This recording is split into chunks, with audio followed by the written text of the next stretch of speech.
How to install or replace a laundry fragrance pod on a Miele dryer. These fragrance pods add a little bit of, as it would suggest, a little bit of fragrance to your laundry. There's nothing too strong about them. They are really easy to install. The hardest thing, you just got to get the pod. I'll put a link below to where you can get the pods.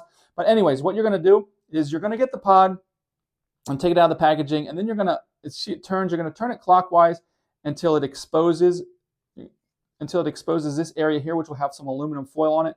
You'll just peel that aluminum foil off it. This is where the fragrance comes out. Now, before we put this in, we need to close this or else it won't go in properly. Because what we're going to do is we're going to line up this little tab here with this little notch here in the bottom. And I don't know if you can see, but there's like a real small little tab of plastic here that needs to line up here. So what I'm going to do is, with that closed, I'm going to come in and just slide it all in. So now it's in.